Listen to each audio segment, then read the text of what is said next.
میں ملتمس ہوں قبلہ و کعبہ سے کہ تشریف لائیں اور مرکزی عشرہ مجالس کی آج 5ویں نشست سے خطاب فرمائیں۔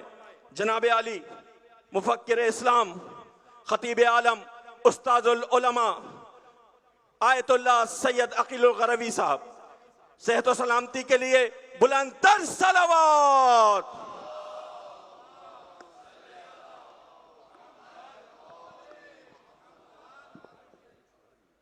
التماس ہے کہ اس فرش عزا پر آپ حضرات تمام بیماروں کی صحت یابی کے لیے، جو مومنین و مومنات، جو جوان بچے بزرگ بیمار ہیں، ان کی صحت یابی کے لیے دعا فرمائیں گے۔ میں بھی دعا کروں گا، خصوصاً سید محمد اذان عباس رضوی ایک لا علاج بیماری میں مبتلا ہیں، پروردگار انہیں صحت کاملہ عطا فرمائے۔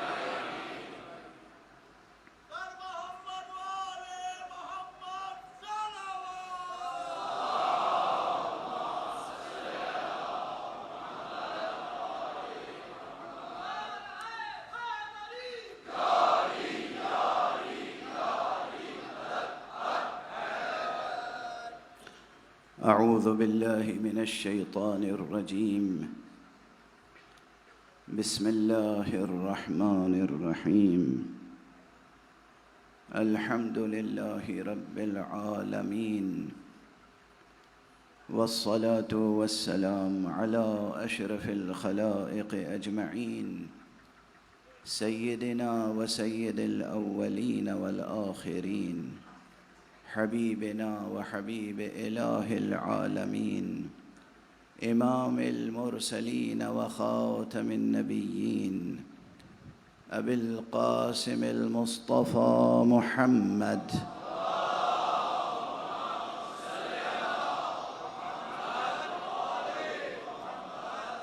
وعلى اہل بیتہ الطیبین الطاہرین الہداة المہدیین المعصومین المظلومین، واللعنة الدائمة على أعداء الحق والدين، أما بعد فقد قال الله تعالى عز اسمه في محكم كتابه ومتقن خطابه، بسم الله الرحمن الرحيم، إن الذين آمنوا وعملوا الصالحات أولئك هم خير البرية، جزاؤهم عند ربهم جنات عدن تجري من تحتها الأنهار خالدين فيها أبدا، رضي الله عنهم ورضوا عنه، ذلك لمن خشي ربه،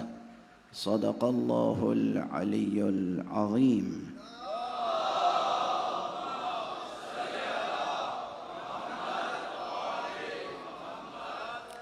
ایک مرتبہ اور بلند تر صلوات پڑھیں۔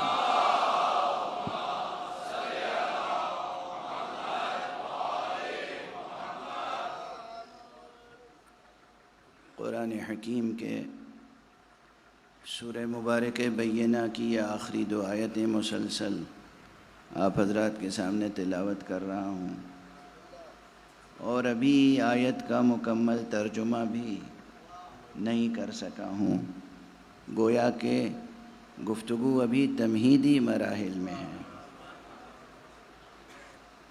یہ آیتیں بے پناہ مضامین کی حامل ہیں اور متعدد فکری اور عرفانی عنوانات ہیں جو اس آیت میں موجود ہیں، لیکن ان تمام عنوانات میں سے میں نے ضرورت کے پیش نظر امت اور امامت کا عنوان منتخب کیا، تاکہ ہمارے اندر یہ شعور پیدا ہو، یہ ادراک اور یہ احساس پیدا ہو کہ ہم امت قرآن ہیں، ہم امت مصطفیٰ ہیں صلی اللہ علیہ وآلہ وسلم۔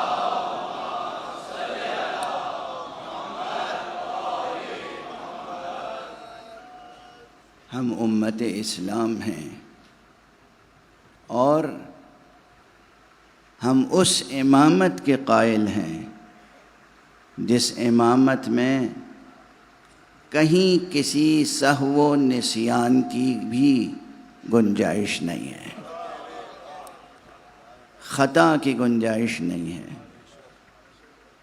ہمارا امام وہ امام ہوتا ہے جو اجتہاد نہیں کرتا، اس لیے کہ اجتہاد میں واقعاً ممکن ہے کہ خطا بھی ہو سکتی ہے،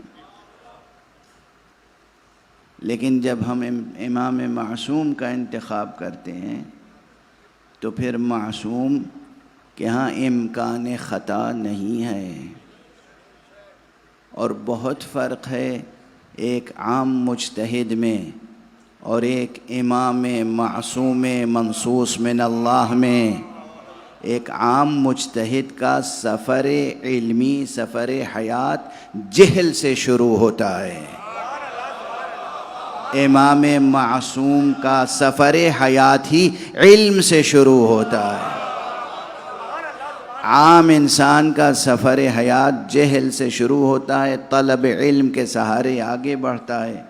معصوم اسے کہتے ہیں جس کا سفر حیات ہی علم سے علم تک جاری رہتا ہے۔ تو امامت اور امت اور امامت کا عنوان بہت اہم ہے، اور اس پر مستقل مطالعے اور غور و فکر کی ضرورت ہے۔ مجھے بے انتہا خوشی ہے، مسرت ہے کہ روزانہ یہاں پر تمام مسالک کے افراد شریک ہو رہے ہیں، اور تمام مسالک کے دانشور افراد، ذمہ دار افراد شریک ہو رہے ہیں۔ آج بھی مجھے تعارف کرایا گیا کہ کراچی کے میئر صاحب اور ڈپٹی میئر صاحب اور دوسرے بہت سے اہم سرکاری اور انتظامی عہدوں پر فائز حضرات تشریف لائے ہیں۔ پروردگار ان کی توفیقات میں اضافہ فرمائے، اور اس شہر کو کہ جو شہر عزا ہے، شہر امن و سکون بنا دیں۔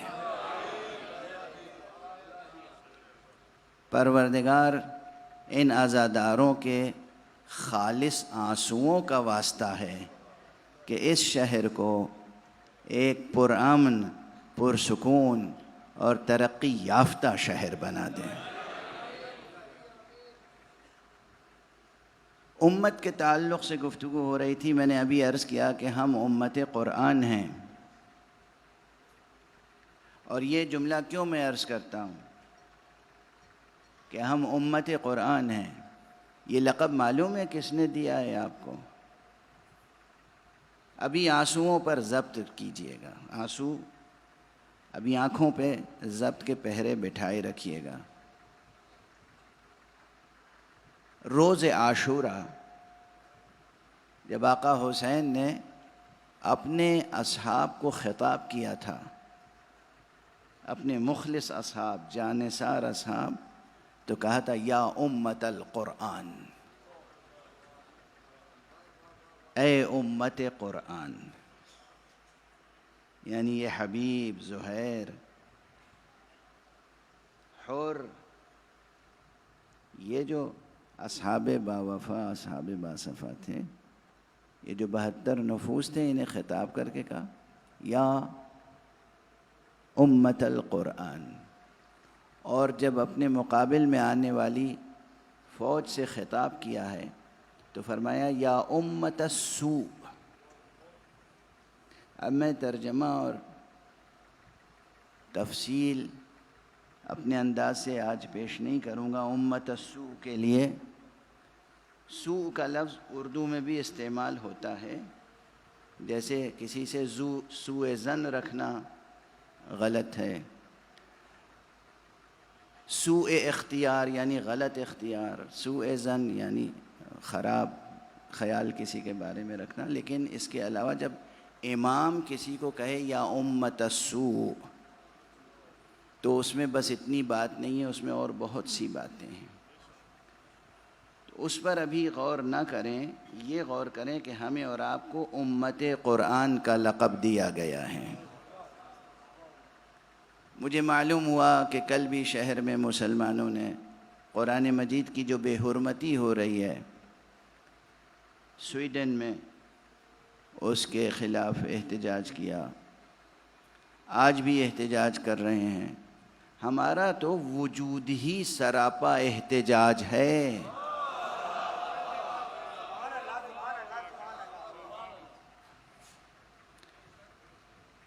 جو اللہ کا دشمن ہے اس کے مقابلے میں جو توحید کا دشمن ہے، اس کے مقابلے میں جو قرآن کا دشمن ہے، اس کے مقابلے میں جو نبی کا دشمن ہے، اس کے مقابلے میں جو مقام ختم نبوت کا مخالف ہے، اس کے مقابلے میں جو حقیقت امامت کبریٰ کا مخالف ہے، اس کے مقابلے میں جو ولایت عظمیٰ کا مخالف ہے، اس کے مقابلے میں ہمارا تو وجود ہی سراپا احتجاج ہے۔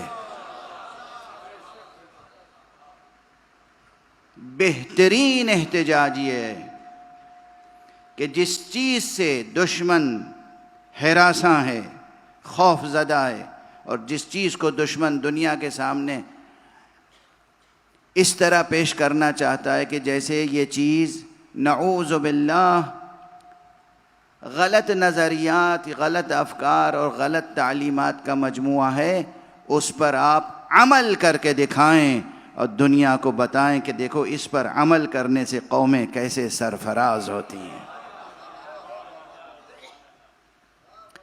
قومیں کیسے ترقی کرتی ہیں، کیسے سرفراز ہوتی ہیں۔ بہت سے فلسفے تاریخی جدلیت کے لوگ پیش کرتے ہیں، فلسفہ تاریخ کی روشنی میں قوموں کے عروج و زوال کا مطالعہ کرتے ہیں۔ مختلف قوموں کے عروج و زوال کا مطالعہ ضخیم جلدوں میں موجود ہے، اور اسلام کی اس امت مسلمہ جسے کہتے ہیں، اس کے بھی زوال پر لوگوں نے بہت سی کتابیں لکھ دی ہیں، لیکن مجھے ان حضرات کے نقطہ نظر سے شدید اختلاف ہے۔ یہ امت، دیکھیے زوال ایک بہت ہی بڑا کلمہ ہے، بڑا اندوہناک، بڑا المناک اندوہناک کلمہ ہے زوال۔ آپ یہ کہہ سکتے ہیں کہ امت کچھ مسائل سے دوچار ہے، امت مشکلات سے دوچار ہے، امت چیلنجز سے دوچار ہے۔ سمجھنے میں کیا عرض کر رہا ہوں؟ بے شک امت کے سامنے چیلنجز ہیں، امت کے سامنے مشکلیں ہیں، امت کے سامنے مصائب کے پہاڑ کھڑے ہوئے ہیں، یہ سب کہیے، مگر خبردار اس امت کو جس کے ہاتھ میں قرآن ہے، جس کے ایک ہاتھ میں قرآن ہے اور دوسرے ہاتھ میں علم عباس ہے، علم توحید ہے، علم ختم نبوت ہے، یہ کبھی نہ سمجھیے گا نہ کہیے گا کہ اس پر کوئی زوال آ گیا ہے۔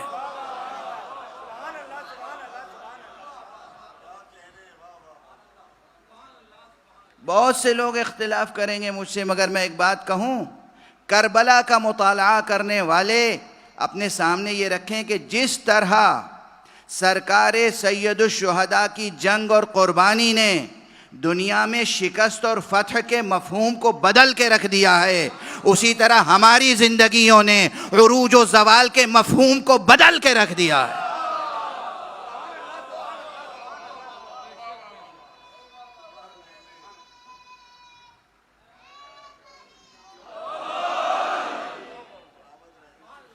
ہمیں زوال کا طعنہ نہ دیجیے گا، اور زوال نہ لکھیے گا امت اسلام، امت قرآن، امت مسلمہ کے لیے، لفظ زوال نہ لکھیے گا، خبردار، حاشا و کلا۔ یہ لکھیے ہاں ہمارے سامنے مشکلیں ہیں، چیلنجز ہیں، امت کا ایک طبقہ غربت اور افلاس میں مبتلا ہے، بے شک ہے، ان کی غربت کو مٹائیے، افلاس کو مٹائیے، فقر و فاقے کو مٹائیے، مگر امت کے ایک حصے کے افلاس و فقر و فاقے کو دیکھ کر آپ لکھ دیں گے کہ امت پہ زوال آ گیا؟ یہ لفظ زوال استعمال کریں گے آپ؟ اسی کے مقابلے میں کلمہ گو امت اور کتنی ہے کہ جس کے قرضوں پر اور جس کی دولت بہتی ہوئی دولت پر دوسری بڑی حکومتیں سانس لے رہی ہیں.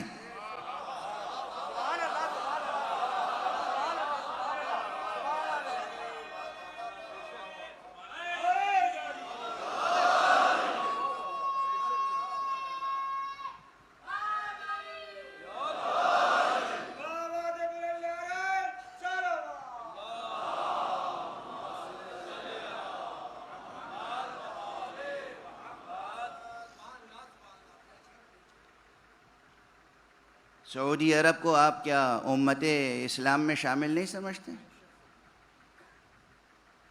یونائٹڈ عرب ایمریٹس کو کیا آپ امت اسلام میں نہیں شامل سمجھتے؟ قطر کو کیا امت اسلام میں نہیں شامل سمجھتے؟ بحرین کو، مسقط، عمان کو، کیا ان ملکوں کو آپ امت اسلام میں نہیں شامل سمجھتے؟ اور کیا یہ سچ نہیں ہے کہ کچھ تو براہ راست صاف ستھرے تجارتی معاملات کے انداز سے اور نہ جانے کتنا غیر عادلانہ، غیر منصفانہ انداز سے، مگر انہی کی دولت پر، انہی کے پیٹرول پر، انہی کے تیل پر، انہی کی دولت پر اور سرمایہ پر دنیا کے بڑے ممالک سانس لے رہے ہیں.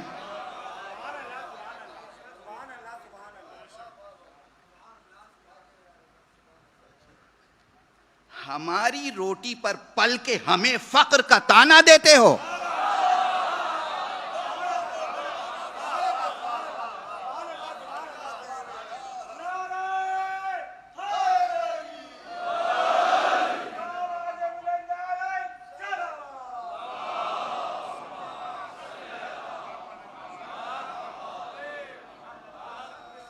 اور اپنی فریب کاری پہ پردہ ڈالتے ہو.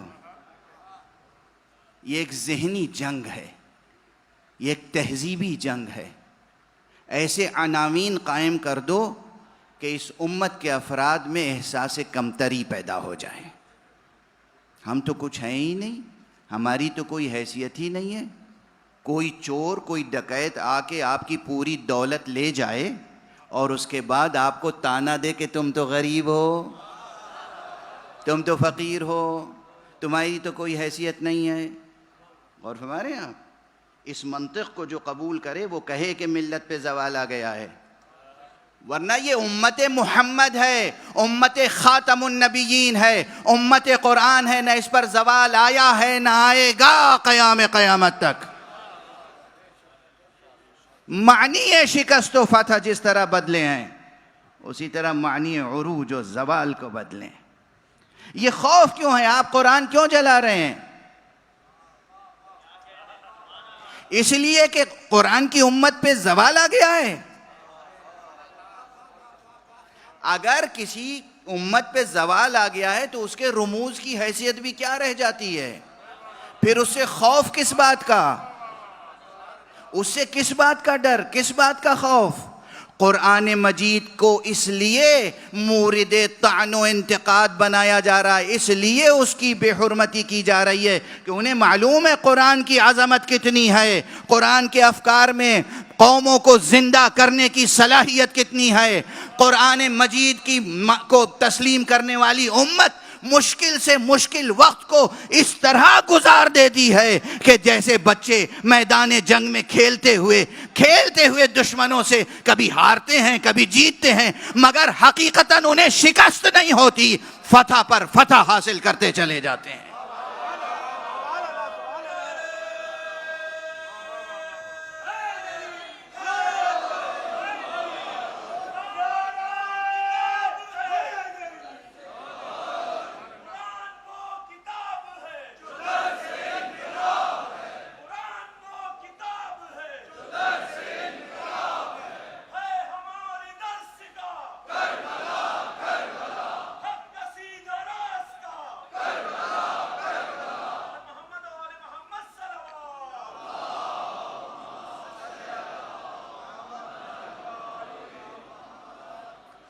قرآن قرآن اللہ کا تمام عالم انسانیت کے لیے آخری پیغام.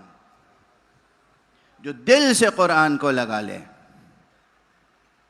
وہ کبھی اس پہ زوال آ ہی نہیں سکتا. دیکھیں مشکل آنا الگ معنی ہے، زوال آنا الگ معنی ہے. واضح؟ مصیبت کا سامنے آنا الگ ایک معنی ہے، زوال الگ ایک معنی ہے.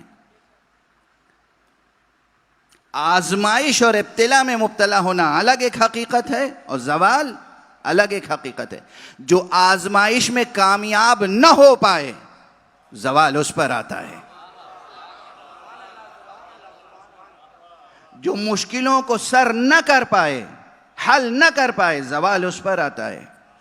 لیکن ہم 1400 برس سے دیکھ رہے ہیں. میں نے کل یا پرسوں کسی دن تقریر میں کہا تھا کہ دنیا کی بڑی بڑی تہذیبیں، ثقافتیں جو فرعونوں اور نمرودوں نے بنائی تھی 100 سال، 200 سال، 250 سال میں ختم ہو گئیں. مگر ہماری تہذیب ازاں 1500 سال سے قائم ہے اور ہر سال اس میں اضافہ ہو رہا ہے، کمی نہیں، فروغ پا رہی ہے.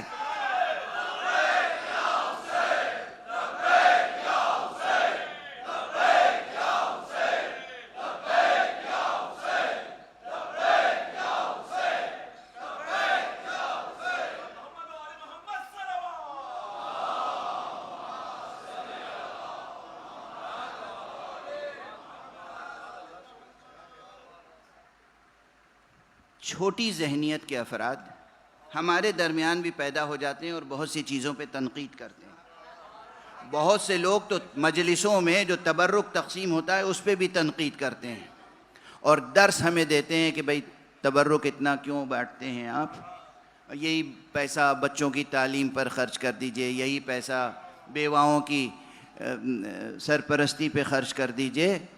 تو ایک جملہ عرض کر دوں اس سلسلے میں، جو قوم اپنے ایک امام کے غم میں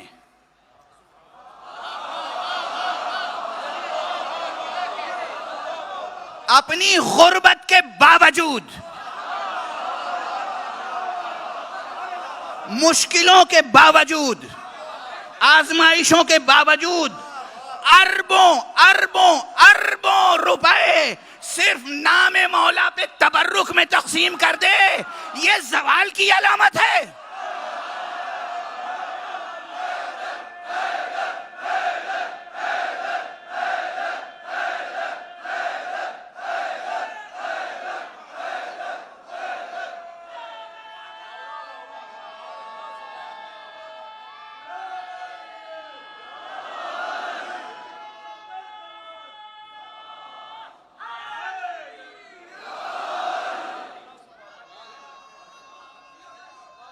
یہ غربت کے باوجود، ہاں غریب ہیں ہمارے اندر، لیکن تمہیں اگر زوال کے معنی اور عروج کے معنی سمجھنے ہیں، تمہیں اگر اولو العزمی کے معنی سمجھنے ہیں، اگر تمہیں شجاعت کے معنی سمجھنے ہیں، اگر تمہیں صبر کے معنی سمجھنے ہیں، شجاعت، صبر، علم، آگہی، عزم، اولو العزمی، یہ سب ترقی یافتہ امتوں کے صفات ہوتے ہیں.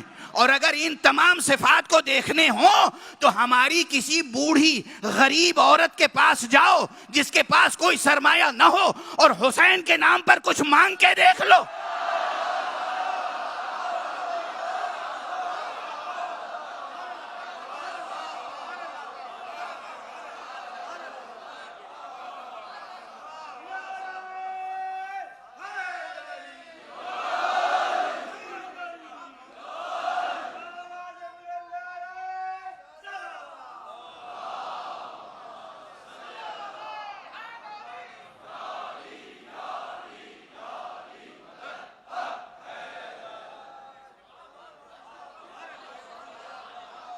عزیزوں، جوانوں، بزرگوں، میری مائیں، بہنیں، کبھی دشمن کے پروپیگنڈے پر توجہ نہ دیں.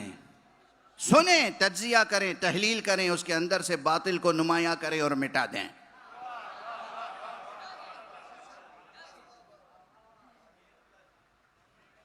مشکلات آتی ہیں زندگی میں، قوموں کی زندگی میں آتی ہیں، افراد کی زندگی میں آتی ہیں، لیکن اگر قدریں مٹ جائیں، لاکھوں اربوں کھربوں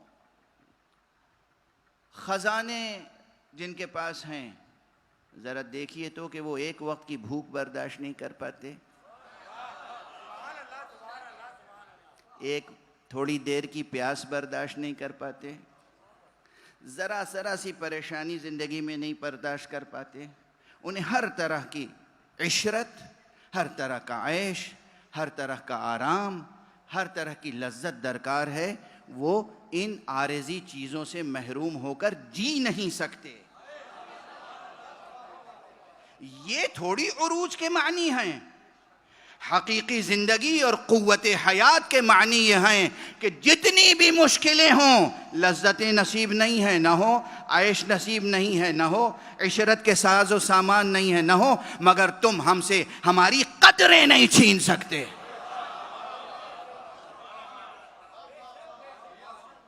ان قدروں پر توجہ رکھیے گا. اور یہ سب باتیں دنیا کی دوسری قومیتوں کو، اب میں قوم نہیں قومیت کہہ رہا ہوں، امت نہیں کہہ رہا ہوں. اب وہ لسانی اعتبار سے ترجمہ عموماً و مجازن جو ہو سکتا ہے، میں جو لفظ امت جس عظمت کے ساتھ استعمال کر رہا ہوں وہ کوئی اور مقام ہے، اور انشاءاللہ آپ اس کے مقام پر فائز ہونے والوں میں سے ہیں انشاءاللہ. تو آپ غور فرمائیے. ایک بات اور عرض کر دوں کہ یہی مثلاً اب تبرک کی بات آ گئی تھی. پروپیگنڈوں پہ نہ جائیں، اور جو کوتاہ بھی ہیں، کم نظر ہیں، ہلکی سوچ رکھنے والے ہیں، ان کی باتیں نہ سنیں. زندگی بڑی متنوع ہے، زندگی میں بہت ورائٹی ہے، بہت تنوع ہے. کوئی ایک حکومت ہو، اس میں غریب بھی ہوتے ہیں، امیر بھی ہوتے ہیں، یتیم ہیں، فقیر ہیں، جاہل ہیں، سب ہیں. اور کسی ملک کے دشمن بھی بہت ہوتے ہیں.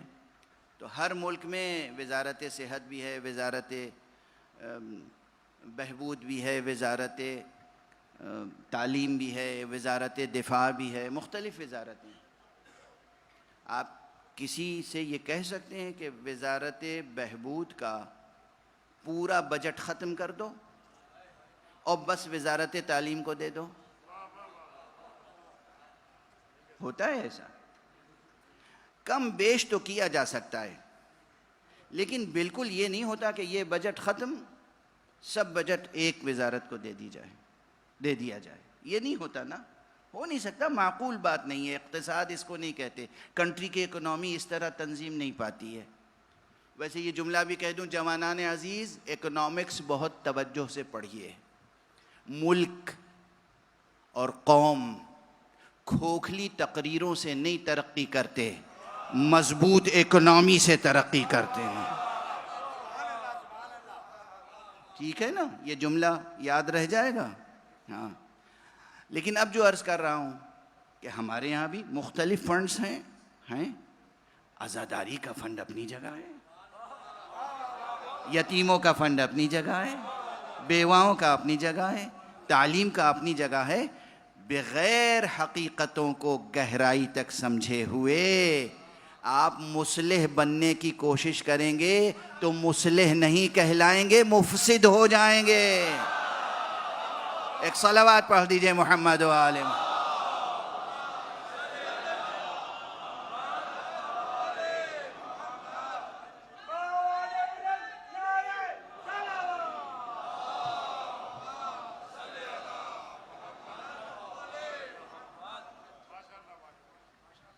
خدا کی قسم، میں یہ لفظ زوال مجھے بالکل، کوئی کتنا ہی بڑا ہسٹورین ہو اور فلسفہ تاریخ پر نظر رکھتا ہو، میں اس سے گفتگو کرنے کے لیے تیار ہوں کہ امت قرآن پر نہ زوال آیا ہے نہ آئے گا. آپ کو اپنے زوال اور عروج کی ڈیفینیشن درست کرنی پڑے گی. بالکل ویسے ہی پروردگار انہیں صحت و سلامتی رکھے. یہاں جو ایک بزرگ روزانہ 4 مصرے سنایا کرتے تھے، پروردگار انہیں صحت عطا فرمائے. شاید اس لیے نہیں آئے ہوں گے کہ میں نے مزید نعرے لگانے سے منع کر دیا، لیکن بہرحال انہوں نے کل جو مصرع پڑھا تھا، پرسوں بھی روزانہ، کہ کسی مورخ کے قلم میں یہ طاقت نہیں ہوئی کہ وہ لکھ دے کہ حسین ہارا ہے.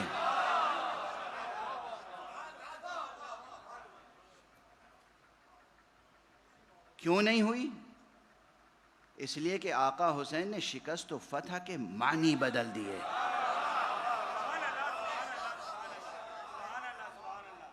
معنی بدل دیے. اسی طرح عروج و زوال کے معنی کو سمجھیں کہ حقیقی عروج کیا ہے اور کیوں پوری دنیا مسلمانوں پر تو زوال آ گیا. اچھا، اس کا ایک سبب اور ہے، دست ادب جوڑ کے. بڑی نازک بحث ہے اور طویل بیان چاہتی ہے، مگر اس کا وقت نہیں ہے. بعض حضرات نے، بعض مفکرین نے ایک اجتہادی غلطی کی، اور وہ یہ کہ اسلام ہے. اسلام میں نعوذ باللہ، 100,000 بار نعوذ باللہ، انہوں نے جو غلطی کی وہ کی ہے اللہ کو نکال کے اس کی جگہ ریاست کو رکھ دیا.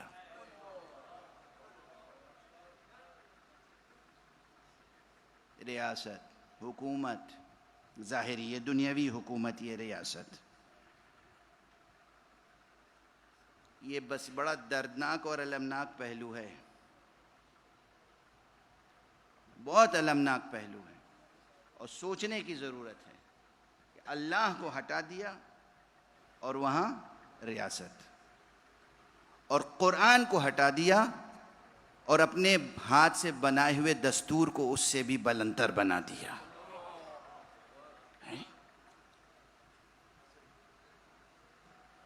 اور پھر جب اپنے بنائے ہوئے دستور پہ عمل نہیں کر پائے، ظاہر عمل ممکن نہ تھا، عام مسلمانوں کی بات کر رہا ہوں، تو پھر اس احساس کمتری میں مبتلا ہو گئے کہ اب تو زوال آ گیا. بحیثیت مجموعی ممالک، مسلم ممالک پورے طرح سے قرآن مجید پر عمل کر رہے ہوں یا نہ کر رہے ہوں، لیکن ہمارے لیے یہ ظاہری حکومتیں رمز قرآنی نہیں آئیں. اس پورے کرۂ ارض پر وہ امت ابھی بھی موجود ہے. بکھرے ہوئے افراد ہیں مگر قرآن مجید پر عمل کرنے والے افراد موجود ہیں. یورپ میں کس تیزی سے اسلام بڑھ رہا ہے، امریکہ میں کس تیزی سے اسلام بڑھ رہا ہے، کینیڈا میں اور دوسرے مقامات کس تیزی سے اسلام بڑھ رہا ہے. یہ مسلمان آبادی کا بڑھنا اور غیر مسلموں کا مسلسل اسلام قبول کرنا، یہی قرآن پڑھ کے، قرآن پڑھ کے اسلام قبول کرنا.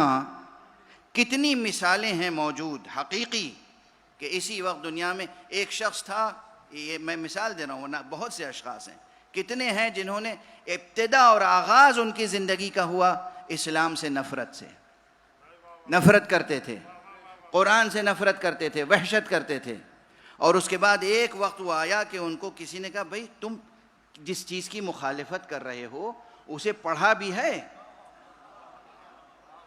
مطالعہ بھی کیا ہے، دیکھا بھی ہے. اور جب انہوں نے قرآن مجید کی تلاوت کی اور مطالعہ کیا تو توبہ کی، استغفار کیا، اپنے نقطہ نظر کو بدلا اور مشرف بہ اسلام ہو گئے. مغربی افراد کتنے یہودی ہیں، کتنے مسیحی ہیں، کتنے غیر مسلم ہیں، کتنے ملحد ہیں، جو مسلسل یہ دیکھنے میں آ رہا ہے. یہ کیا زوال ہے؟ یہ زوال ہے؟ جب تک چراغ توحید روشن رہے گا، جب تک لوگ حلقہ اسلام میں آتے رہیں گے، یہ ایک علامت ہے کہ اسلام میں یہ امت قرآن، اس پر زوال نہیں آیا ہے، زوال دوسری امتوں پر آ رہا ہے. وہ اپنے اوپر آنے والے زوال کو روکنے کے لیے قرآن مجید کی بے حرمتی کر رہے ہیں.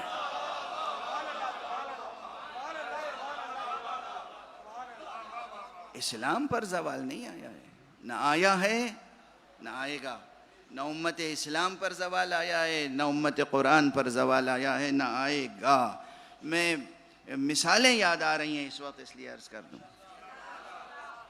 ایک پڑھا لکھا انسان، بہت بڑا اپنی فیلڈ میں ڈاکٹر، ریسرچر، سائنٹسٹ، ایڈنبرا میں ایک یونیورسٹی میں میٹنگ میں گئے، اور اس کے بعد میٹنگ ختم ہوئی، کانفرنس ختم ہوئی، سیمینار ختم ہوا، نکلے، ریلوے اسٹیشن پر آئے، ریل کے ذریعے سے وہ ایڈنبرا سے لندن آنا چاہتے تھے، زندہ ہیں ابھی یہ شخص۔ اور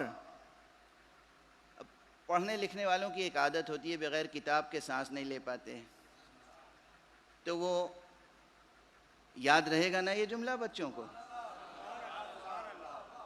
بچوں کو یاد رہے گا نا؟ تمہارے سب سے بڑے دوستی کس سے کرو گے؟ کتاب سے۔ دوستی کرنا تو کتاب سے، دوستی کرنا تو قلم سے۔ اشرف المخلوقات ہونے کی سب سے بڑی نشانی قلم ہے۔ قلم، قلم ہاتھ میں رہے۔ تو وہ جناب کسی بک شاپ پر پلیٹ فارم پہ گئے، ایسے ہی ظاہر دن بھر کے تھکے ہوئے تھے، وہ نظر ڈال رہے تھے شیلفز پر کون سی کتابیں، ایک دم سے ان کی نگاہ، سے کہتے ہیں توفیق الہی، بے ارادہ، بے اختیار، بغیر کسی پہلے سے فکر کیے ہوئے ان کی نظر پڑی قرآن۔ انگریزی میں قرآن کا ترجمہ تھا۔ خیال آیا کہ بھئی بہت دنیا میں سنتے ہیں قرآن کے مخالفت میں لوگ تقریریں کرتے ہیں اور کہتے ہیں بہت ایسی کتاب ہے، وہ ایسی کتاب ہے، اور اس میں ٹیررزم کی بنیادیں ہیں، اور اس میں ڈسکریمنیشن ہے، اور اس میں یہ ہیومن رائٹس کے خلاف باتیں ہیں وغیرہ وغیرہ۔ لاؤ پڑھ کے تو دیکھیں قرآن۔ انہوں نے وہاں سے قرآن اٹھایا، بلا مبالغہ عرض کر رہا ہوں، ایڈنبرا سے لندن تک ٹرین میں آتے ہوئے انہوں نے قرآن کو پڑھتے رہے، اور خود ان کا بیان ہے کہ لندن پہنچنے کے بعد جب پلیٹ فارم پہ اترا تو مسلمان ہو چکا تھا۔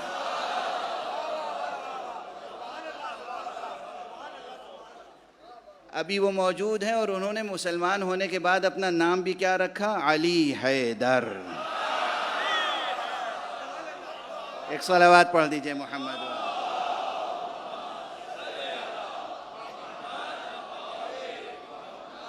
یہ ایک واقعہ ہے جسے میں قریب سے جانتا ہوں، اور نہ جانے کتنے واقعات ہیں، کتنے واقعات ہیں۔ میرے ایک معالج ہیں لندن میں، وہ گویا نجیب الطرفین انگریز تھے،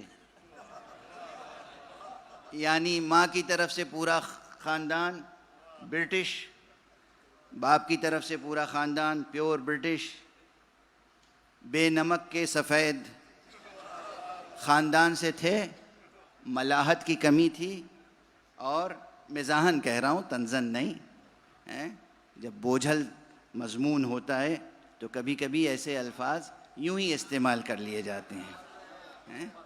تو ایسے تھے، اور اس کے بعد جناب والا انہوں نے اسلام کا مطالعہ کیا، قرآن کا مطالعہ کیا، اور وہ اسلام قبول فرما کر انہوں نے اپنا نام رکھا طاہر۔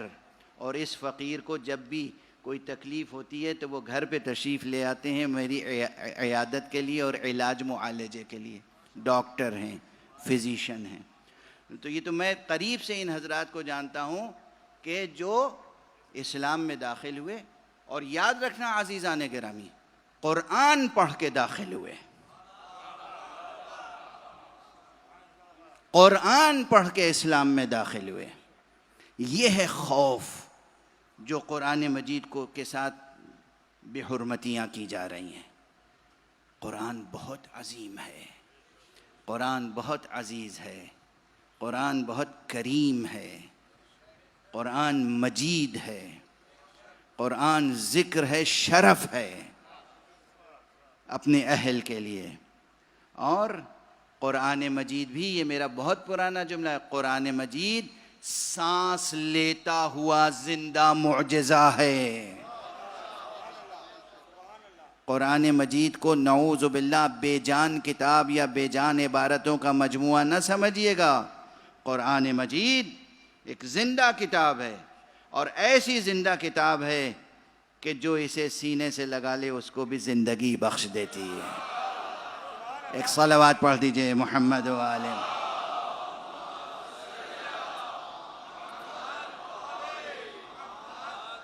اور اس قرآن مجید نے امت کی تشکیل کی جو بنیادیں رکھی ہیں، میں مسلسل آپ کے سامنے عرض کر رہا ہوں، اس میں پہلی بنیاد محبت ہے۔ محبت محبت محبت۔ اس محبت کے نور کو عام کیجئے، جینے کی باتیں کیجئے۔ جو مشکلات ہیں نا، دنیا کی مشکلیں، بہت سی مشکلیں عقل سے درست کی جاتی ہیں، حل کی جاتی ہیں، لیکن جو بڑی بڑی مشکلیں ہیں وہ صرف عقل کے سہارے سے ان کی وہ مشکل حل نہیں ہو پاتی، عشق کے سہارے سے حل ہوتی ہیں، عشق کی قوت کے ساتھ۔ محبت، مودت۔ آج بھی بزم میں ذمہ دار حضرات تشریف فرمائیں، کوئی وزیر ہے، کوئی کبیر ہے، کوئی امیر ہے، اور میں تو سب کے ناموں سے واقف نہیں ہوں، بس دعا دیتا ہوں پروردگار آپ سب حضرات کو تو اپنی حفظ و امان میں رکھے، اور آپ ایسا انتظام کریں، ایسا انصرام کریں کہ اس شہر میں امن و امان قائم رہے۔ انسانی جانوں کی بڑی قیمت ہے، انسان کی بڑی قیمت ہے۔ محبت کو عام کریں، انسانوں کو ایک امت بنائیں۔ اور محبت کے سلسلے میں بہت سی باتیں کہنے کا جی چاہتا ہے، بہت سے مطالب و نکات ہیں، لیکن اس وقت ایک بات کہہ دوں کہ محبت اور عشق کے سلسلے میں جو لٹریچر ہے ہمارا، اردو کا، فارسی کا، اس میں دو لفظیں استعمال ہوتی ہیں۔ کچھ محبتیں ہیں جنہیں کہتے ہیں محبت مجازی، اور کچھ کو کہتے ہیں محبت حقیقی۔ عشق مجازی، عشق حقیقی، سنا ہوگا نا یہ۔ عشق مجازی یہ دنیاوی محبتوں کو کہتے ہیں، جس کو میں پہلی یا دوسری مجلس میں کہہ چکا ہوں کہ بھائی یہ تو محبت ہے ہی نہیں، یہ آپ کو دھوکہ ہو رہا ہے۔ یہ ایک مخصوص قسم کی کیفیت ہوتی ہے، اسے محبت یا عشق نہیں کہتے۔ یہ فہم پیدا کیجئے، یہ فہم پیدا کیجئے۔ تو عشق تو بس عشق ہوتا ہے، اور وہ حقیقی ہی ہوتا ہے، مجازی کچھ نہیں ہوتا۔ لیکن دست ادب جوڑ کے ایک بات سمجھانے کے لیے، امت کی تربیت و تشکیل کے نقطہ نظر سے ایک بات عرض کر رہا ہوں۔ پہلے بھی کبھی بہت پہلے عرض کی تھی، پھر آج عرض کر رہا ہوں کہ یہ سنا ہوگا سب نے، یہ جو لٹریچر میں بچے ایم اے بی اے کرتے ہیں، پی ایچ ڈی کرتے ہیں اردو شاعری میں، اس میں بطور خاص عشق کا تصور، محبت کا تصور، اور پھر فلاں صاحب کے ہاں عشق مجازی ہے یا عشق حقیقی ہے، حافظ شیرازی کے ہاں عشق حقیقی ہے یا عشق مجازی ہے۔ میں آپ کو یہ تمام باتیں ایک طرف اور ایک نقطہ سمجھا دوں کہ فرق کیسے کریں گے عشق مجازی میں اور عشق حقیقی میں۔ ہر جوان سن لے غور سے، اور ہر وہ شخص جو مودت کے حکم سے واقف ہے۔ قرآن مجید میں حکم ہے نا مودت کا،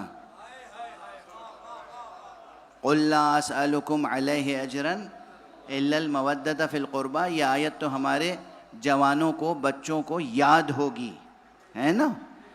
تو میں نے عرض کیا تھا پہلی یا دوسری مجلس میں کہ بنیاد ہی اللہ نے رکھی بندگی پہ نہیں بلکہ محبت پہ۔ پھر اس کے انعام میں بھی کیا وعدہ کیا؟ محبت کا۔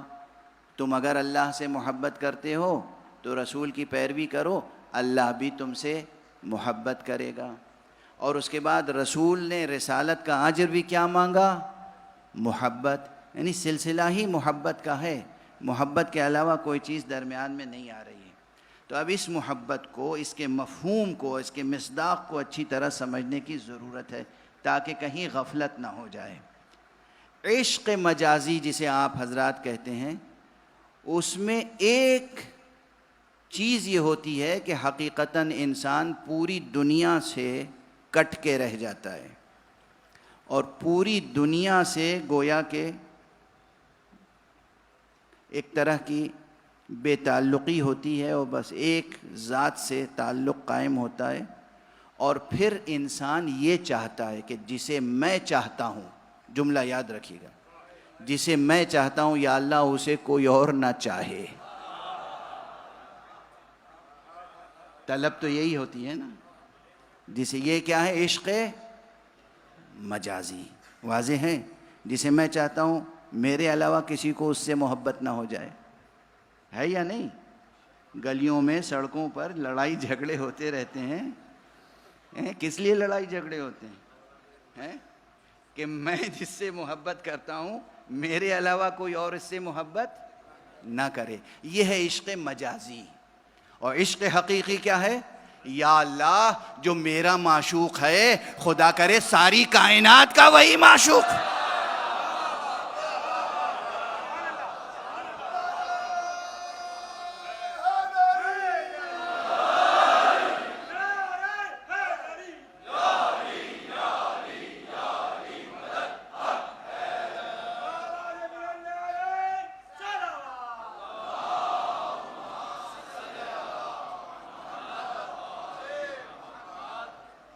یہ بہت بڑا فرق ہے، بہت بڑی بحث سمیٹ کے یہ جو آپ حافظ کو پڑھیں گے اور مولانا روم کو پڑھیں گے اور حکیم ثنائی کو پڑھیں گے اور فرید الدین عطار کو پڑھیں گے اور اپنے یہاں امیر و غالب کو پڑھیں گے تو پھر وہ اشعار کو سمجھنے اور ان کے پیغام کو سمجھنے میں بھی مدد ملے گی اور قرآن کے فلسفہ محبت کو سمجھنے میں بھی مدد ملے گی.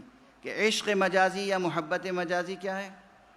جس سے محبت مجھے ہے نا کسی کو ہونے نہ پائے، ورنہ قتل غارت کیا کیا نہیں ہوتا. عشق حقیقی کیا ہے؟ یہ جو آپ مجلسیں کرتے ہیں کس لیے؟ یہ میں تقریر کر رہا ہوں، مائک کس لیے لگائے؟ دوسروں کو کس لیے سنا رہے ہیں؟ ایک ہی جذبہ ہے، پروردگار ہمیں تو حسین سے محبت ہے، اللہ کرے ساری دنیا حسین سے محبت.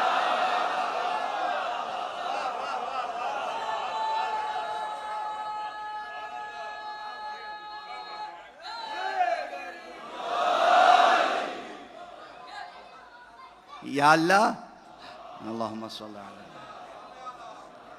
ہم نے علی کو اگر پہچانا ہے اور ہم امام علی علیہ السلام سے عشق کرتے ہیں تو پروردگار اس دنیا میں کوئی فرد بھی ایسا نہ رہے جو عشق علی پہ ہمیں ملامت کرنے والا ہو، بلکہ وہ بھی عشق علی کی دولت سے سرشار ہو جائے.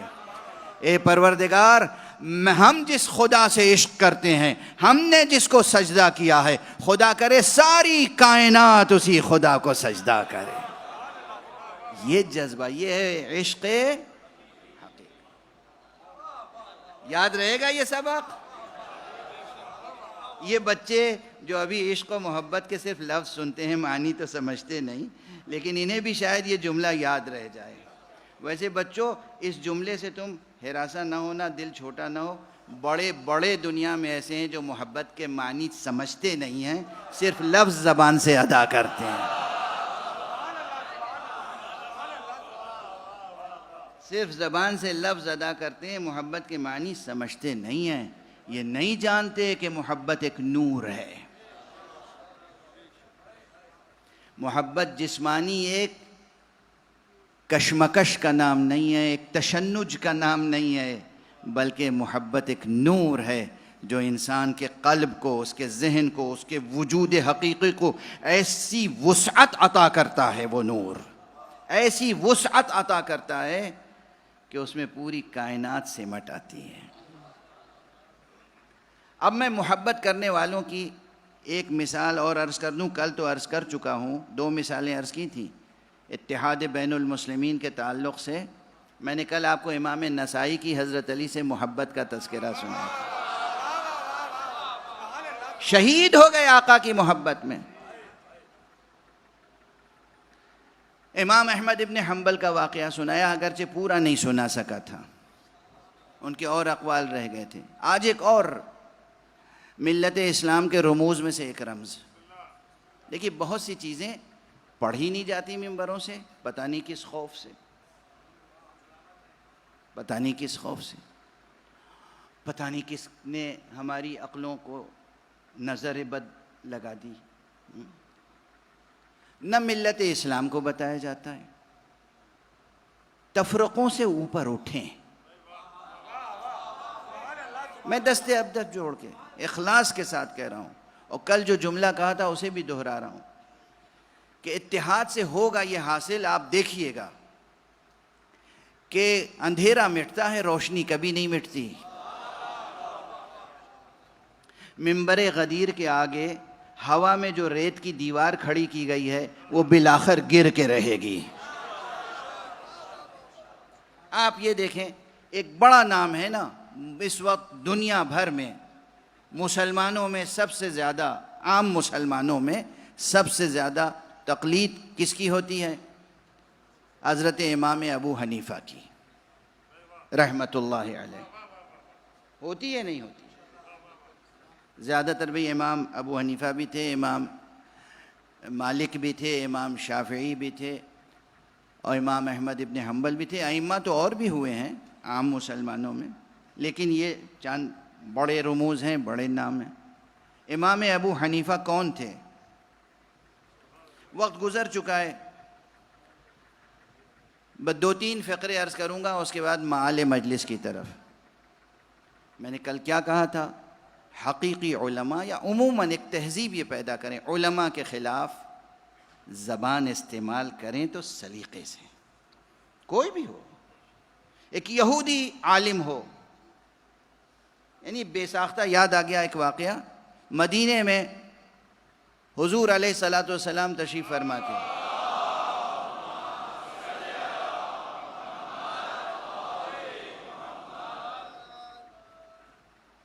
کسی نے اطلاع دی کہ یہاں ایک بہت ماہر حکیم طبیب یہودی تھا، اس کا انتقال ہو گیا ہے۔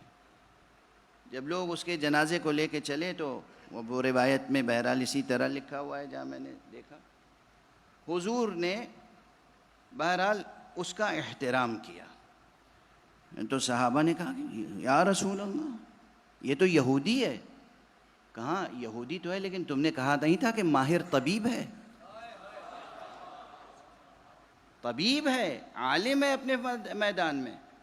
تو اگر کہیں علم ہے، ہنر ہے، تو اس علم اور ہنر کا احترام کرنا سیکھیں۔ جوانان عزیز، یہ زبان کی تہذیب پیدا کریں، زبان کی تہذیب۔ غلط القاب سے یاد کرنا کسی کو، غلط طنز کرنا، ہمیشہ تشنیع کرنا، یہ زندگی کا پازیٹیو رخ نہیں ہے، یہ نگیٹو رخ ہے، یہ جینے کی ادا نہیں ہے، یہ اپنے لیے مشکلوں کو بڑھانے کی ادا ہے۔ سب کا احترام کریں، اور خاص طور سے جو علماء ہیں۔ امام ابو حنیفہ کے تعلق سے بس 2 باتیں عرض کر دوں۔ امام ابو حنیفہ بہت بڑے فقیہ تھے، اس میں کوئی شک نہیں ہے، فقیہ تھے، صاحب نظر تھے، مفکر تھے، دانشور تھے، عالم تھے، ایک عظیم الشان نظام فقہ انہوں نے تشکیل دیا۔ لیکن خود ہی ایک جملہ کہا، اور یہ جملہ حضرت شاہ عبدالعزیز محدث دہلوی نے ہمیں بتایا ہے کہ یہ جملہ کس کا ہے۔ انہوں نے کہا کہ حضرت امام ابو حنیفہ نے کہا ہے لولا السنتان لہلک النعمان، اگر وہ 2 برس نہ ہوتے میری زندگی میں جو میں نے حضرت امام جعفر صادق علیہ السلام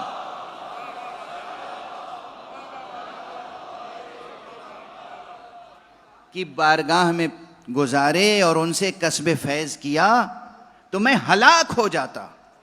ذرا جملہ سنیے گا، اگر یہ 2 برس جب حضرت امام جعفر صادق علیہ السلام تشریف لائے ہیں مدینے سے اور کچھ عرصے تک کوفے میں قیام پذیر رہے، تو کوفے ہی میں حضرت امام ابو حنیفہ پہ تھے، انہیں موقع ملا کہ فرزند رسول آ گئے ہیں شہر میں، انہوں نے پوری توجہ اور پوری عقیدت کے ساتھ 2 برس حضرت امام جعفر صادق علیہ السلام سے استفادہ کیا، کسب فیض کیا، اور اس عرصے میں کتنا کسب فیض کیا کہ ذرا اس لفظ کو تو دیکھیں، لولا السنتان، اگر یہ 2 برس نہ ہوتے لہلک النعمان، تو نعمان ہلاک ہو جاتا۔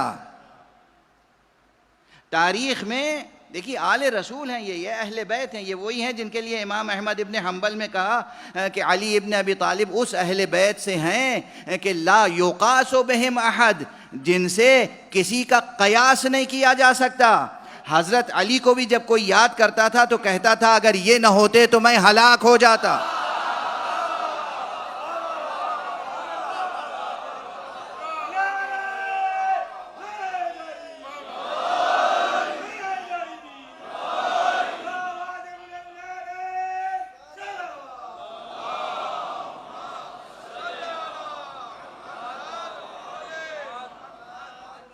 اگر یہ نہ ہوتے، علی نہ ہوتے تو میں ہلاک ہو جاتا. یہ ایک جملہ تاریخ میں ہے، اور معلوم ہوا ہے کہ بہت بار زندگی میں یہ جملہ کہا. ادبیات کی کتابوں میں، مثالوں میں، شاہد میں یہ جملہ موجود ہے، تاریخ میں موجود ہے. اور اب حضرت امام ابو حنیفہ کا آپ نے جملہ سنا کہ لولا السنہ، اگر 2 برس نہ ہوتے جو فرزند رسول امام جعفر صادق کی بارگاہ میں ہم نے پیش کیا،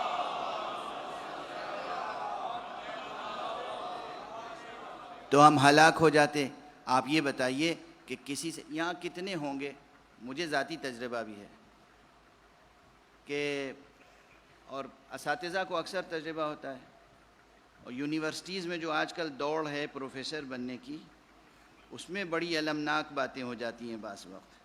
ایک شاگرد اپنے ہی پروفیسر کے مقابلے میں، اپنے ہی ٹیچر کے مقابلے میں اس سے بڑھ کر پوزیشن حاصل کرنے کی کوشش کرتا ہے کہ ان کی ریڈرشپ رکی رہے، پروفیسرشپ، میں ان کی جگہ پروفیسر ہو جاؤں. اور یونیورسٹی کے ڈپارٹمنٹس میں جو سیاستیں ہوتی ہیں، لائق آدمی، فائق آدمی، عالم کو پیچھے چھوڑ دیا جاتا ہے، اور جو علم کے سہارے پر نہیں بلکہ اپنے سیاسی تدبر کے سہارے پہ آگے بڑھتا ہے، وہ آگے بڑھ جاتا ہے. بہت ہوتا ہے، ماضی میں بھی ہوا، اب بھی ہوتا ہے. ہر یونیورسٹی میں خوب سیاست ہوتی ہے. تو اور پھر سیکھنے کے بعد پہچانتے نہیں ہیں.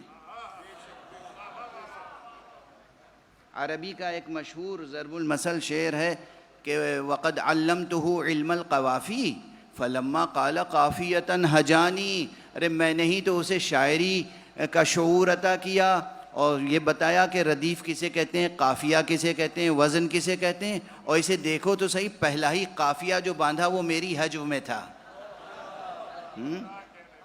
اس شعر کو اردو میں بھی ہمارے قاسم شبیر نقوی نصیر آبادی صاحب نے نقل کیا ہے اور کہا ہے کہ شعور حرف و حکایت جنہیں دیا ہم نے، شعور حرف و حکایت جنہیں دیا ہم نے، ہمارا ذکر وہ کرتے ہیں کس برائی سے. تو یہ کیفیتیں ہیں. اچھا، اب یہ کہ جس سے علم حاصل کیا اسی کا ذکر برائی سے کرے، یا اعتراف نہ کرے، شکران نعمت نہ کرے، عرفان جمیل نہ ہو اس کے ہاں، تو یہ طبیعت کی پستی ہے نا. تو آپ دیکھیں گے کہ یہ امام ابو حنیفہ کم سے کم یعنی اس اعتبار سے کس قدر لائق احترام ہیں کہ انہوں نے ہمارے مولا سے کسب فیض کیا اور اس کا اعلان کیا، چھپایا نہیں، اعلان کیا. یہ ایک رخ. دوسرا رخ، بنو امیہ اور بنو عباس دونوں، انہوں نے آل رسول پہ کتنا ظلم کیا ہے، تاریخ میں موجود ہے. بعض تاریخوں میں تو یہ ہے صراحت کے ساتھ کہ بنو امیہ نے جو ظلم کیا تھا، بنو عباس نے ان سے زیادہ ظلم کیا ہے آل علی پر. اس دور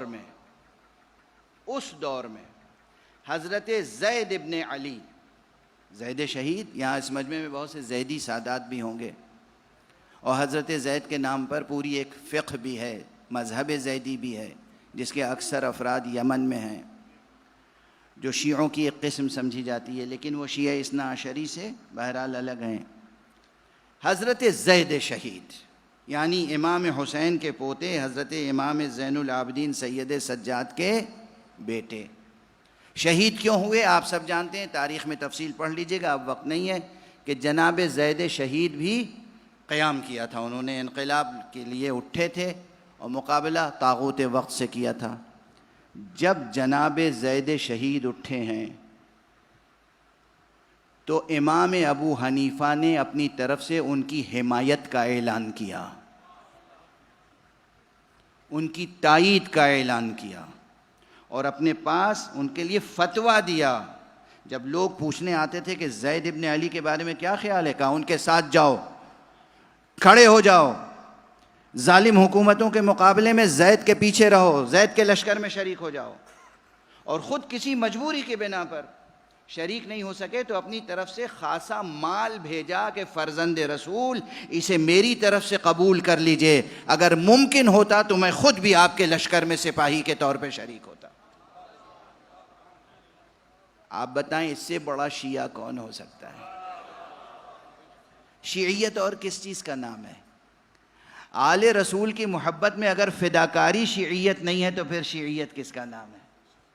اب سمجھ میں آیا کہ یہ بظاہر سماجی اور عرفی جو ہم نے دیواریں کھڑی کر رکھی ہیں اس کی کوئی حقیقت نہیں ہے۔ ہمیں نہیں معلوم کہ شیعوں کے اندر چھپا ہوا کون منافق ہو، اور ہمیں نہیں معلوم کہ سنیوں کے اندر چھپا ہوا کون شیعہ ہو۔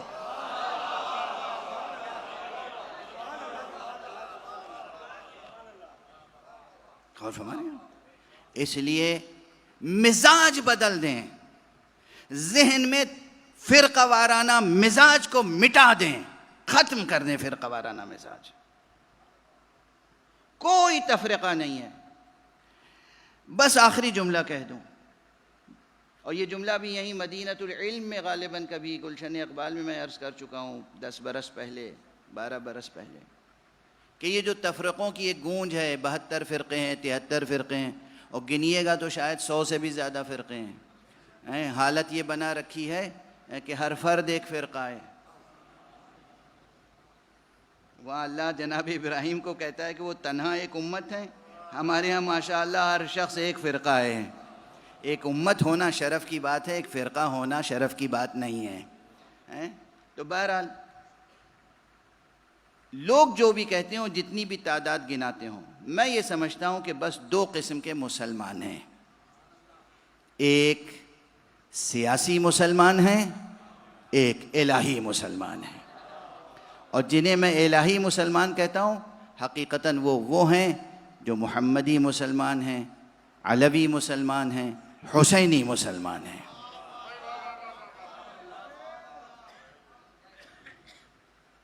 آپ کو اندازہ نہیں، میں کیا عرض کروں، آج اسی نہج پہ گفتگو چل پڑی ہے۔ میں نے اپنی آنکھوں سے دیکھا ہے کتنے علماء اہل حدیث کو،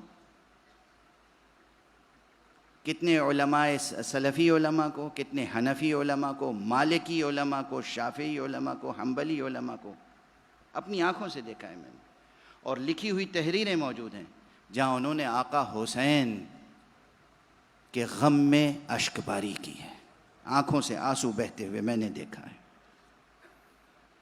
ہماری طرح ماتم تو نہیں کرتے، مگر ان کا ہاتھ بھی سینے پہ آ جاتا ہے جیسے دل کو پکڑ رہے ہوں۔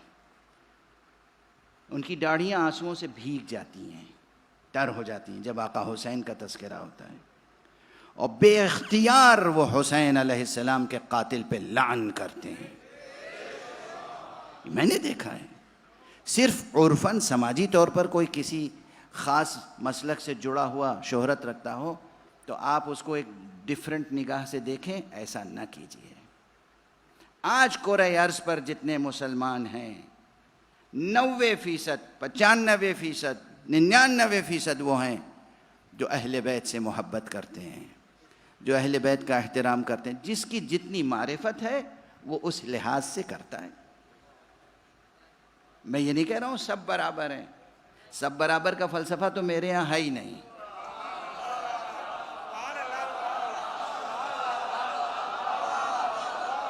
نہیں بالکل، یہ سب برابر کا فلسفہ کوئی نہ قرآنی فلسفہ ہے نہ دینی فلسفہ ہے، یہ ایک سیاسی سلوگن ہے، دیٹس اٹ۔ یہ ایک سیاسی سلوگن ہے۔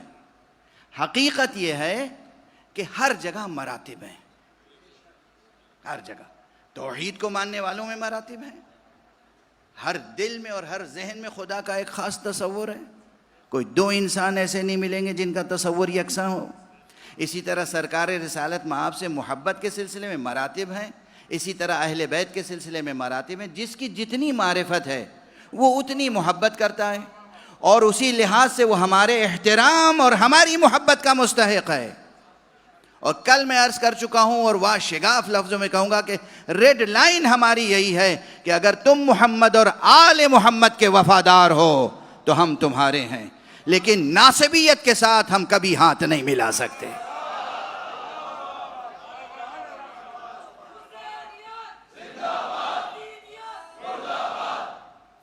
بغض اہل بیت کے ساتھ.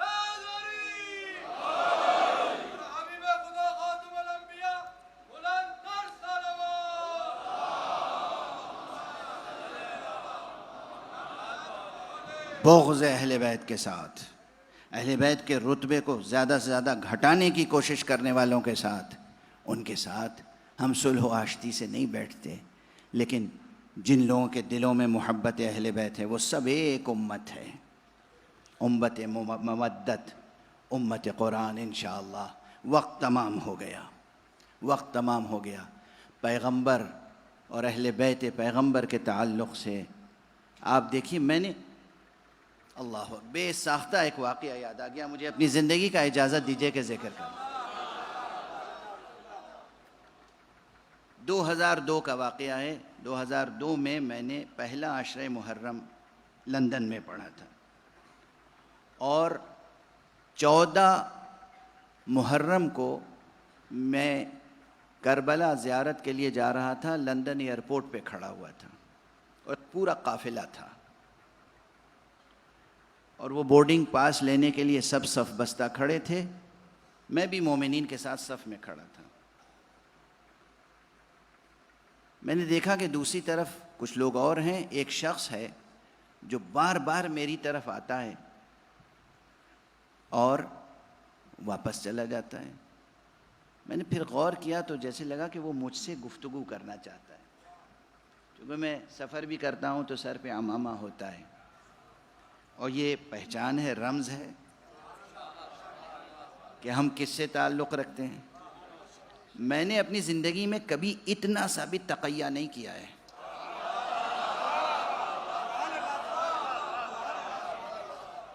آسٹریلیا گیا، کینیڈا گیا، امریکہ گیا، جہاں بھی اسی لباس میں، بالکل فلائٹ کے اندر بھی، ایئرپورٹ پر بھی، جہاں بھی گیا، امیگریشن آفیسر.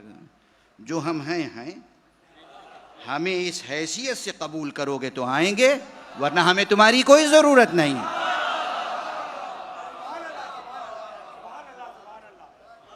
ہمیشہ جب سے یہ پہنا ہے تو میں کھڑا ہوا تھا. تقیہ واجب ہے، میں جوانوں سے کہتا ہوں تقیہ واجب ہے، مگر ہم جیسے فقیروں کے لیے تقیہ شاید واجب نہیں ہے. ہم تقیہ کر لیں گے تو جوانوں کو بتائے گا کون کہ دین کیا ہے، مذہب کیا ہے.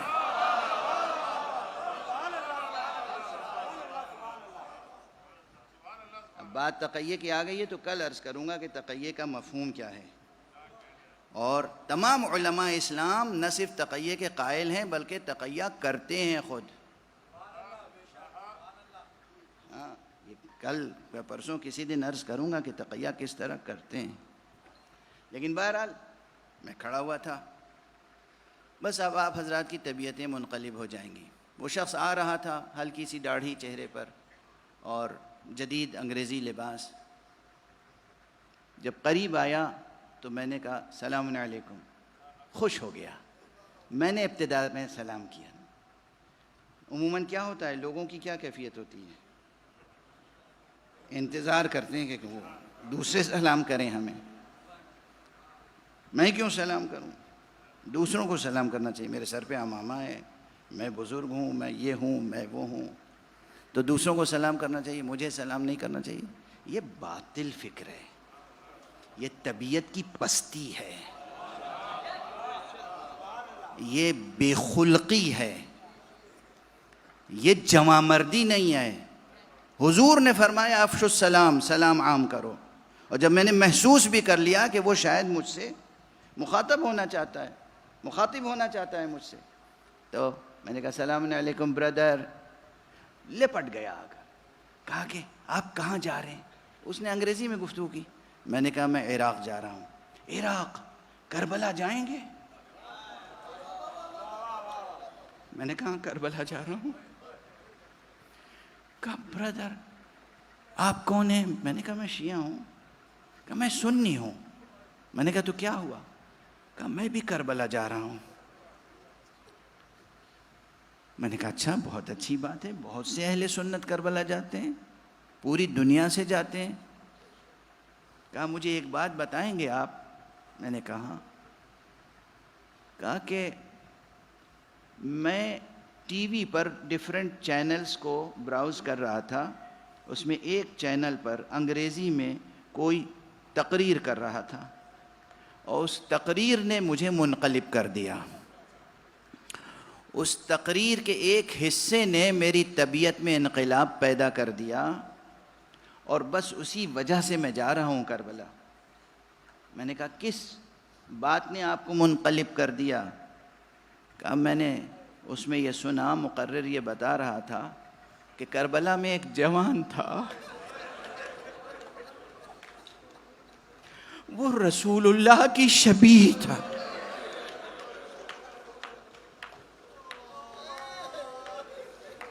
میں بلا مبالغہ اس کے جملے عرض کر رہا ہوں.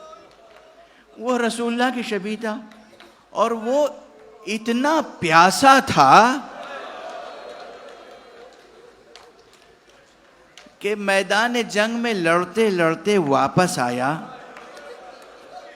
تو اپنے بابا سے بس ایک بات کی، بابا العطش قد قتلنی، بابا پیاس مجھے قتل کیا چاہتی ہے. تو بابا نے کہا کہ بیٹے اپنی زبان ذرا میرے منہ میں تو رکھو. بیٹے نے اپنی زبان بابا کے منہ میں رکھی اور پھر فوراً نکالی. بابا آپ کی زبان تو میری زبان سے زیادہ سوکھی ہے، آپ کی زبان میں تو میری زبان سے زیادہ کانٹے پڑے ہوئے ہیں. کہا میں اس جوان کی قبر پر جانا چاہتا ہوں. آپ کو معلوم ہے کہاں ہے؟ آپ بتا دیں گے مجھے کہاں ہے؟ ایک عجب اشتیاق تھا. میری آنکھوں سے آنسو جاری ہو گئے. میں نے کہا ہاں آپ چلیں، ہمارے ساتھ چلیں، مجھے معلوم ہے وہ جوان کہاں دفن ہے. میں ضرور اس جوان کی قبر تک لے جاؤں گا. بس اب کچھ کہنے کی بات نہیں، آپ کی آوازیں بلند ہیں، آپ سینوں پہ ہاتھ مار رہے ہیں. عزیزان گرامی، آپ کو معلوم ہے حسین کا وہ لال، وہ بیٹا جس کا نام علی اکبر ہے. اجرکم علی اللہ. اتفاق مورخین کا کہ وہ بیٹا شبیہ رسول تھا. اور یہ بات بھی حضرت عالم میں مشہور ہے. اس سلسلے میں بہت سی روایتیں آج پڑھنا چاہتا لیکن وقت ختم ہو گیا. آقا حسین علیہ السلام نے اس بات کا اعلان نہ دوستوں کے سامنے کیا نہ دشمنوں کے سامنے. جب بیٹے کو رخصت کرنے کا وقت آیا، سینے سے لگایا، خوب پیار کیا، غور سے دیر تک دیکھتے رہے. بس یہ منظر سوچئے گا، شبیہ رسول کڑیل جوان بیٹا سامنے کھڑا ہے اور بوڑھا باپ امام وقت اپنے بیٹے کو دیکھ رہا ہے. دیر تک دیکھتے رہے. اس کے بعد کہا بیٹا جاؤ، اور اپنے ہاتھوں کو آسمان کی طرف بلند کیا. اللہم اشہد علی ہؤلاء القوم، پروردگار اب تو گواہ رہنا اس قوم پر. فقد برز الیہم غلام اشبہ الناس برسولک خلقا و خلقا و منطقا. اے پروردگار اب وہ جوان جا رہا ہے جو تیرے رسول کی شبیہ ہے، اپنی رفتار میں، گفتار میں، خلقت میں، خلق میں، اپنے اخلاق و آداب میں تیرے رسول کی شبیہ ہے. اور وہ جو دیکھ رہے تھے، بہت غور سے دیکھ رہے تھے، اس کا راز اس جملے میں، پروردگار تو گواہ ہے جب ہمارے دل میں تیرے نبی کی زیارت کا شوق پیدا ہوتا تھا تو ہم اس شبیہ کو، اس جوان کو دیکھ لیا کرتے تھے. یہ دعا کرتے جا رہے ہیں، ہاتھ آسمان کی طرف ہے، قدم اکبر کے پیچھے پیچھے بڑھتا جا رہا ہے. ہاتھ آسمان کی طرف ہے، قدم اسی طرف بڑھ رہا ہے. جناب اکبر کو احساس ہوا، پھر ٹھہرے پلٹ کے، بابا آپ نے رخصت کر دیا، اب کیوں زحمت فرما رہے؟ بابا آپ نے کسی شہید کے ساتھ یہ رویہ نہیں اختیار کیا، یہ سلوک نہیں اختیار کیا، سب کو رخصت کر دیا، آپ اپنی کرسی پر یا اپنے فرش پر نشست تشریف فرما رہے، یہ آپ میرے پیچھے پیچھے کیوں آ رہے ہیں؟ میں نے اپنے والد مرحوم سے خدا ان کے درجات کو بلند فرمائے، وہ بھی عالم دین تھے، خطیب اہل بیت تھے، ان سے سنا سینہ بسینہ یہ سلسلہ آ رہا ہے، انہوں نے فرمایا، اور میں نے بعض تذکروں میں بھی یہ پڑھا ہے، فرمایا کہ آقا حسین سے جب جوان بیٹے نے کہا بابا آپ میرے پیچھے پیچھے کیوں تشریف لا رہے ہیں، تو آپ نے فرمایا بیٹا تمہیں معلوم نہیں، جب قربانی کے لیے قربانی کرنے والا قربانی پیش کرتا ہے، اللہ کی راہ میں قربانی آگے آگے ہوتی ہے، وہ قربانی پیش کرنے والا پیچھے پیچھے ہوتا ہے۔ بعض خطبہ اس کو اس انداز سے کہتے آئے ہیں کہ بیٹا اگر تم بھی صاحب اولاد ہوتے تو اندازہ ہوتا کہ بوڑھے باپ سے جوان بیٹے کی جدائی آسان نہیں ہے۔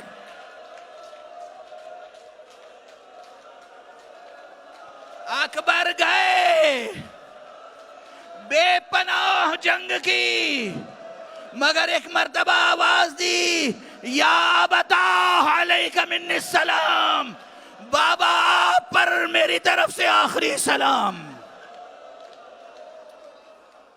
یہ محرم کی مجلسیں ہیں جوانوں، ساری تمہید، ساری حکمت، سارا فلسفہ، سارے فضائل تو ہم صرف تمہید میں بیان کرتے ہیں، اصل مقصد تو رونا اور گریہ کرنا ہے، اصل مقصد تو ذکر حسین کو باقی رکھنا ہے۔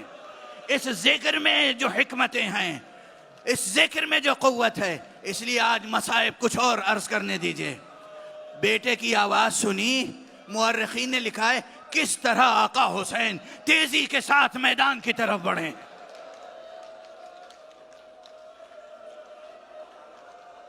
اور جب بیٹے کے لاشے کے قریب پہنچے دیکھا بیٹا ایڑیاں رگڑ رہا ہے اور ایک ہاتھ سینے پر ہے۔ میں اتنے مصائب کبھی پڑھ نہیں پاتا ہوں، آج پڑھ رہا ہوں، سن لے عزیزان، خوب گریہ کریں گے، خوب ماتم کریں گے۔ آقا نے ایک زانو اس طرف رکھا، ایک زانو اس طرف رکھا، بیچ میں بیٹے کا لاشا ہے، اور اس کے بعد ہاتھ ہٹایا، دیکھا خون کا فوارہ جاری ہے، خون کا فوارہ جاری ہے، نیزے کی انی سینے میں پیوست ہے۔ ایک مرتبہ نجف کی طرف رخ کیا، یا علی یا علی یا علی، اور اس کے بعد نیزے کی انی پکڑی، نکالا، ادھر علی اکبر نے مفارقت کی، حسین نے کہا بیٹا تمہارے بعد اس دنیا پر خاک ہے، واہ حسینہ واہ محمد۔